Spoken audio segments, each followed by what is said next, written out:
دیکھیے 3 پرابلمز ایسے ہیں انسانی تمدن کے جن کا کوئی حل انسان نہیں کر سکتا.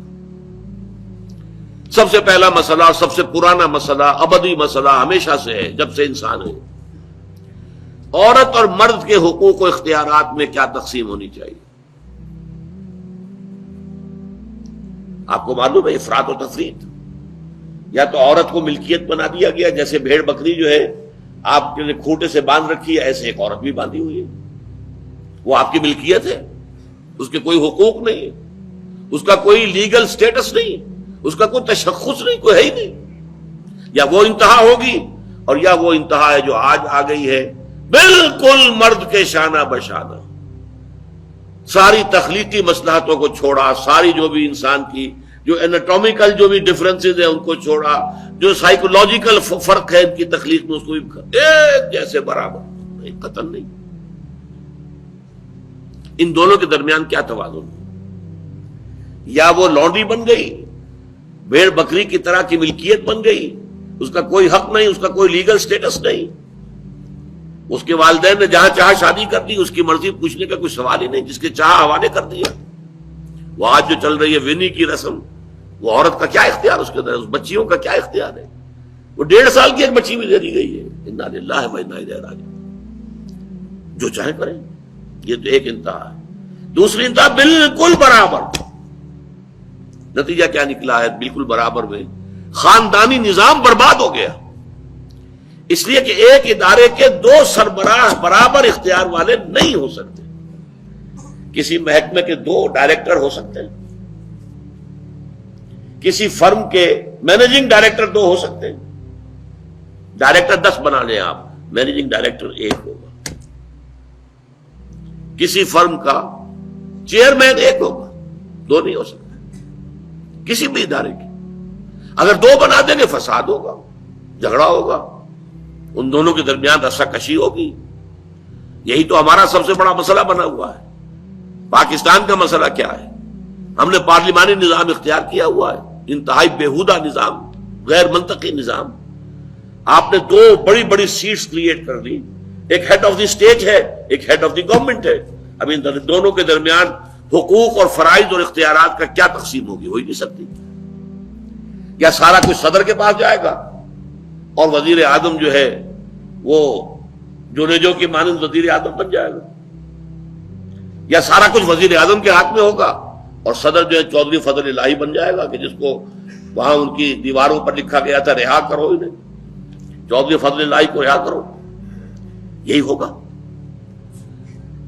تو ایک گھر کے 2 جو ہے 2 سربراہ نہیں ہو سکتے. خاندانی ادارہ تباہ ہو چکا ہے. اور جیسے کہ یہ آپ کو کہاوت ہے کہ جس بلی کی دم کٹ جائے وہ چاہتی ہے کہ تمام بلیوں کی دمیں کٹ جائیں.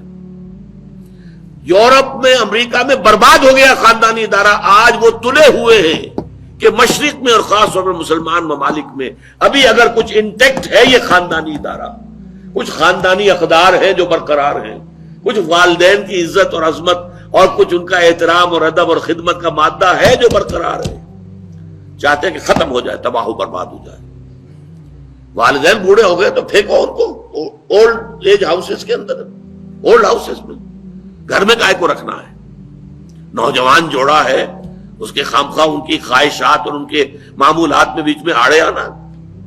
بوڑھی ماں جو ہے بولے بغیر رہے گی نہیں، دنگا فساد ہوگا تو رکھو اس کو وہاں پر اولڈ ہاؤس کے اندر. اللہ اللہ خیر سمجھ. یہ ہے اصل میں مسئلہ. اب عورت اور مرد کے درمیان کیا توازن ہو، انسان نہیں سوچ سکتا.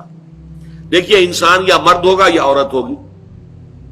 مرد سوچے گا تو وہ اپنے اعتبار سے سوچے گا. عورت کی نفسیات کیا ہے، عورت کے احساسات کیا ہیں، اس کو کیا پتا.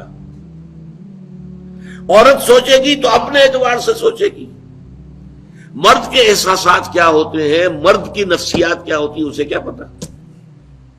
لہذا یا ادھر کا ہوگا یا ادھر کا معاملہ ہوگا.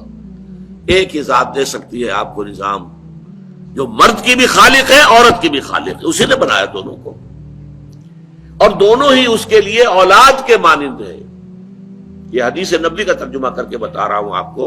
حضور نے فرمایا الخلق عیال اللہ، یہ خلق جو ہے مخلوق ہے، یہ اللہ کے کنبے کے مانند ہے.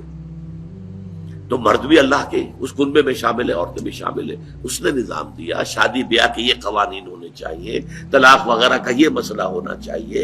یہ سارا ضابطہ جو دیا ہے وہ اس لیے دیا ہے کہ یہ انسان اپنے ذہن سے نہیں سوچ سکتا. آج تباہی آ گئی ہے مغرب کے اندر، شادی کرنا ہی نہیں چاہتے. We are living together. شادی کریں گے تو نتیجہ پتہ ہے کیا نکلتا ہے؟ آپ نے اپنی بیوی کو طلاق دی، سب سے پہلے تو یہ کہ آدھی پوری آپ کی جو ملکیت ہے اس کا آدھا حصہ دے دیے اسے. نمبر 2، گھر اگر آپ کا اپنا ہے تو اس میں بیوی رہے گی، آپ نکل جائیے یہاں سے. کوئی مرد اس کو قبول کرنے کو تیار نہیں تو وہ شادی کرتا ہی نہیں. اور عورت کی ضرورت ہے، لہذا عورت بغیر شادی کیے بھی اس کے ساتھ رہتی ہے، بچے پیدا کرتی ہے. But without marriage, without marriage جو بچے پیدا ہو رہے ہیں حرامی بچے. تو پچھلے سال صدر کلنٹن نے کیا کہا تھا؟ اس کا جو اپنا خطاب تھا نیو ایئرز ڈے کا، وہ خطاب کیا تھا؟ ان قریب ہماری قوم، امریکن قوم کی اکثریت حرام زادوں پر مشتمل ہوگی. یہ حرام زادہ ترجمہ کیا ہے میں نے، بورن وداؤٹ ویڈ لاک، شادی کے بندھن کے بغیر پیدا ہونے والے. پوری کو ہم حرامی کہتے ہیں، حرام زادے کہتے ہیں، اور کس کو کہتے ہیں؟ اچھا، دوسرا مسئلہ، پہلا مسئلہ تو یہی ہے، پرانا بہت ہے، قدیم ہے. دوسرا مسئلہ، ایک ریاست ہے، ایک نظام ہے، اس کے کچھ اختیارات اور حقوق ہونے چاہیے. ایک عوام ہے، ان کے کچھ اختیارات ہونے چاہیے. عوام چاہیں گے زیادہ سے زیادہ آزادی ہمیں ملے، ریاست چاہے گی زیادہ سے زیادہ اختیار ہمارے ہاتھ میں ہو. اب جو کچھ ہو رہا ہے ترمیمات کے ضمن میں کیا ہو رہا ہے؟ ایک طرف جو ہے مشرف صاحب چاہتے ہیں زیادہ سے زیادہ اور طویل سے طویل میرا دور اقتدار ہو اور اختیارات جو ہے میرے ہاتھ میں آ جائے، گھنٹہ گھر بن جاؤں میں فیصلہ بات کر. ساری کوشش ان کی ہے. اور یہ ARD وغیرہ کیا کر رہی ہے کہ نہیں، حقوق عوام کے ہاتھ میں آنے چاہیے. اب اس میں بھی توازن کیا ہو؟ یا ٹوٹلیٹیرین سٹیٹ وجود میں آ جاتی ہے جو رشیا میں تھی، USSR میں تھی، عوام کے کوئی حقوق نہیں، no freedom of speech, no freedom of association. نہ تم اپنے خیالات کا اظہار کر سکتے ہو، نہ تم کو جماعت بنا سکتے ہو. یہ نظام تھا. کام کرو، ویجز لو، بس اللہ اللہ خرچ اللہ، حیوانوں کی طرح پر کہ صرف راتب دے دیا جائے گا، باقی تمہیں کوئی تمہاری ایکسپریشن، کوئی اپنے خیالات کا اظہار، کوئی فریڈم آف ایسوسیشن نہیں. امریکہ دوسری انتہا پر، مادر پدر آزاد. 2 مرد شادی کرنا چاہتے کر لیں، ایک مرد بیوی ہو جائے گا اور ایک مرد شوہر ہو جائے گا. لیگلی قانون کے نزدیک ریکگنائزڈ ہوگا. ایک آزادی کی وہ انتہا ہے. گیز، ہومو سیکشولز، وہ وہاں جلوس نکالتے ہیں، بڑے ٹھاٹ سے نعرے لگاتے ہوئے گزرتے ہیں. وہ ہنستے ہیں، ہم لوگوں پر ہنستے ہیں، یہ پاگل لوگ ہیں یہ جو اس کو ہومو سیکشولیٹی کو بری شے سمجھتے ہیں. اور نیو یارک کا جو میئر ہے وہ لیڈ کرتا ہے پروفیشن. کیوں کرتا ہے؟ اسے اگلا بھی الیکشن لڑنا ہے اور گیز کے ووٹس بہت ہیں. اس سے اندازہ کیجئے کہ کتنی پرسنٹیج وہاں گیز کی ہو چکی ہے، ہومو سیکشولز. یہاں تک کہ طے کر دیا گیا ہے مذہبی میدان میں بھی گیز کو اجازت ہے، وہ پادری بن سکتے ہیں. گیز ہیں، ہومو سیکشولز ہیں، فطرت کے خلاف کام. یا وہ آزادی ہے؟ تو کہاں ہے بیلنس؟ انسانی ذہن کے لیے ناممکن ہے اس بیلنس کا تلاش کرنا. نمبر 3، سرمایہ اور محنت. پروڈکشن جو بھی ہوتی ہے 2 چیزوں سے ہوگی. سرمایہ دار تھا، اس نے کارخانہ لگایا ہے، اتنے کروڑ روپے لگا دیے ہیں، یہ کیا ہے، وہ کیا ہے، یہ سرمایہ ہے. لیکن وہ کیا کر لے گا اکیلا؟ 10,000 آدمی کام کر رہا ہے، لیبر ہے. اب جو کچھ بھی بن رہا ہے، جو پروڈکٹ بن رہا ہے اور جو اس سے آمدنی ہو رہی ہے، اس میں دونوں کے حصہ ہے، لیبر کا بھی حصہ ہے اور سرمایہ کا بھی حصہ ہے. لیکن منافع میں کتنا حصہ سرمایہ کا ہوگا، کتنا لیبر کا ہوگا، کون طے کرے گا؟ یا تو سرمایہ داری بن جائے گی، تب میں تو آپ کو 10 روپے دے سکتا ہوں ڈیلی ویج، منظور ہے تو کام کیجئے ورنہ چاہیے دفع ہو جائے گی. اور بہت سے آپ کے بھائی موجود ہیں جو 10 روپے پر کام کرنے کے لیے تیار ہو جائیں گے. ساری دولت سمٹ کر جا رہی ہے کارخانے دار کے ہاتھ میں۔ کیپٹلزم، جو کیپٹل ہے، جو سرمایہ ہے، اصل جو ہے دولت اسی کی طرف، روپے کو روپیہ کھینچتا ہے، پیسے کو پیسہ کھینچتا ہے۔ لہذا امریکہ میں آپ کو ایسے لوگ مل جائیں گے جنہیں اپنی دولت کا اندازہ نہیں ہے کہ کتنی دولت ان کے پاس ہے، بلینز آف ڈالر کا ایک ایک چیک لکھ سکتے ہیں، اور یہودی ہے وہ۔ دوسری طرف امریکہ میں آپ کو گھیٹوز مل جائیں گے، گھیٹوز، اور ایک ہی جزیرہ ہے مینہٹن، وہ 11 میل لمبا ہے، چوڑائی کہیں 2-3 میل ہے، کہیں ذرا زیادہ ہے۔ اس کے ساؤتھ میں جہاں یہ 2 بڑے بلڈنگیں کھڑی تھی جو گرائی ہیں، جو بھی تھے دہشت گرد، یہاں پر یہ اس کا ریچسٹ حصہ ہے، پوری دنیا کی دولت یہاں جمع ہے، سارے بینک وہاں ہیں۔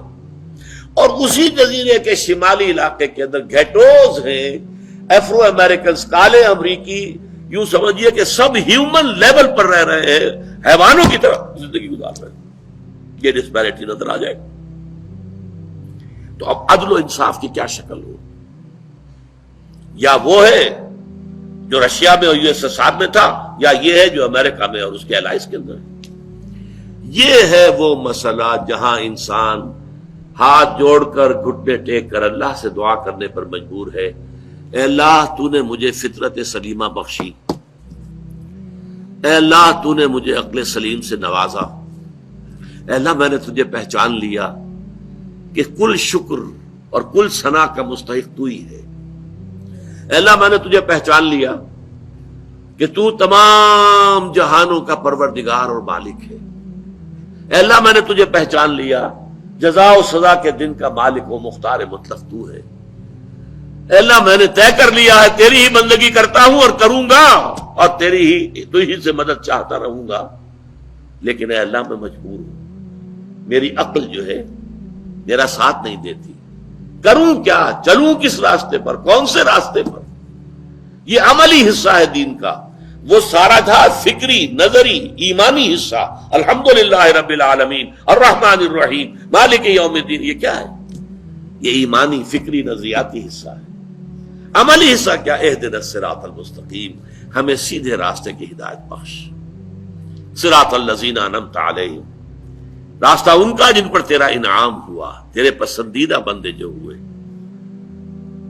غیر المغضوب علیہم، جو مغضوب علیہم نہیں ہوئے، ان پر تیرا غضب نہیں آیا، غصہ نہیں آیا، ولا الضالین، اور نہ ہی وہ سیدھے راستے سے پٹ گئے۔